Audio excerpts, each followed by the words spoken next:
Bir. Kemudian juga dianjurkan ibadah setelahnya adalah memperbanyak sedekah. Memperbanyak sedekah. Dan sedekah ini banyak sekali manfaatnya. Selain mendatangkan rezeki, juga bisa menolak mara bahaya yang bisa menimpa kita. Bahkan bisa menjadi solusi dari permasalahan yang sedang kita hadapi. Kalau dalil tentang dia menjadi penyebab rezeki, tadi saya sudah sebutkan surah Saba, surah nomor 34, ayat 39. Wa ma anfaqtum min khairin fahuwa yukhlifu. Apa yang kalian infakkan di dalam kebaikan, maka dia akan ganti. Kalau solusi dari permasalahan, kata Nabi SAW, as-sadaqatu tudfi'u ghadabur rahman wa tadfa'u an mitati su. Sedekah itu akan menolak murkahnya sang pencipta Allah dan juga bisa menolak kematian buruk. Jadi rutin bersedekah itu bisa menyelamatkan dari su'ul khatimah. Kemudian yang ketiga, bisa menjadi solusi dari permasalahan. Kayak orang lagi sakit, ya, ada masalah apapun Bapak Ibu belum selesai, cari orang miskin, sedekah niat untuk selesai masalah kita. Kata Nabi SAW, dawu mardakum bis sadaqah. Obati orang yang sakit di antara kalian dengan bersedekah. Ya. Kalau Bapak Ibu mau lebih jauh tentang masalah sedekah ini, bisa kita buka sejenak ya, tentang masalah firman Allah Subhanahu wa taala dalam surah Al-Baqarah. Bisa dibuka surah Al-Baqarah surah nomor 2. Saya akan bacakan, sudah dibuka. Al-Baqarah surah nomor 2 ayat 261.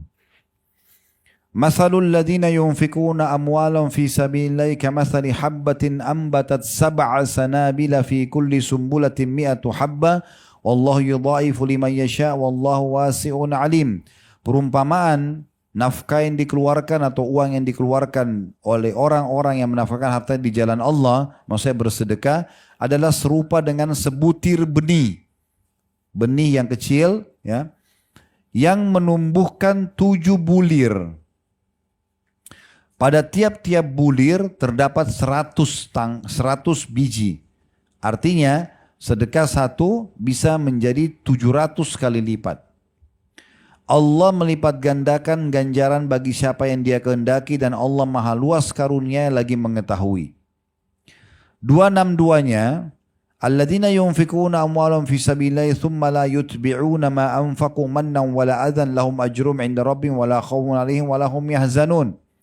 Perhatikan kalau Bapak Ibu mau sedekahnya diterima, lihat syaratnya. Orang-orang yang menafkahkan hartanya di jalan Allah, kemudian mereka tidak mengiringi apa yang dinafkahkan itu dengan menyebut-nyebut pemberiannya. Tuh pesantren sana saya yang bantu tuh. Yayasan sana sudah tahu belum saya yang bantu. Ini jadi riya. Syarat diterimanya nggak boleh sebut-sebut. Udah kasih selesai antara Bapak Ibu sama Allah. Ini Allah bilang dalam Al-Baqarah 262-nya. Dan juga yang kedua, tidak menyakiti perasaan si penerima. Dilempar uangnya, marah-marahin, kamu sudah berapa kali minta sama saya. Padahal sebenarnya seorang muslim dan muslimah harus faham muamalah dia, transaksi dia sama Tuhannya Allah. Orang miskin depan kita itu hanya perantara saja. Kita kasih uangnya, dia pakai makan, selesai. Tapi nilainya kita akan dapat nanti di timbangan amal kita hari kiamat. Makanya sebagian ulama salaf dulu dari kalangan tabi'in, tabi'in, orang-orang saleh sebelum atau setelah generasi sahabat Nabi Ridwanullahi alaihim, mereka itu kalau ada orang miskin yang datang dan membawa hasil sedekahnya, mereka senyum sambil mengatakan, lihatlah orang-orang ini membawa amal-amal kami ke timbangan amal kami tanpa upah sedikit pun. Kita berinfak 1 juta rupiah, 500 ribu rupiah, 1000 rupiah, 10.000 rupiah. Kalau orang miskin dia pakai makan, tapi kita akan dapat nilainya di timbangan amal nanti pada hari kiamat. Jadi tidak boleh menyebut-nyebut dan tidak boleh menyakiti perasaan si penerima.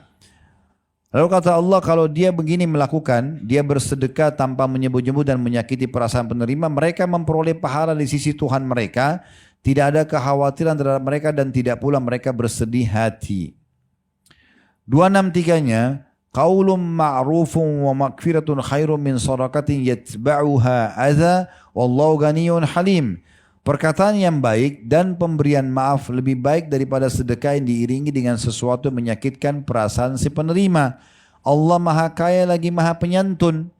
Maksudnya kalau kita tidak bisa kasih orang karena tidak mampu, kita minta maaf ya, saya belum bisa bantu. Begitu, Allah suruh begitu.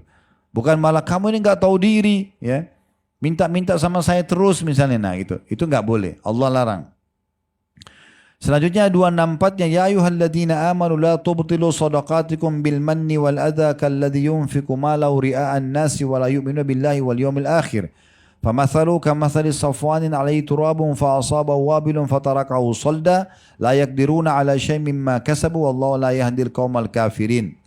Hai orang-orang beriman, jangan kamu menghilangkan pahala sedekahmu dengan menyebut-nyebutnya, ya, dan kemudian menyakiti hati si penerima, seperti orang yang menafkahkan hartanya karena riya kepada manusia, pamer, dan dia tidak beriman kepada Allah dan hari kemudian.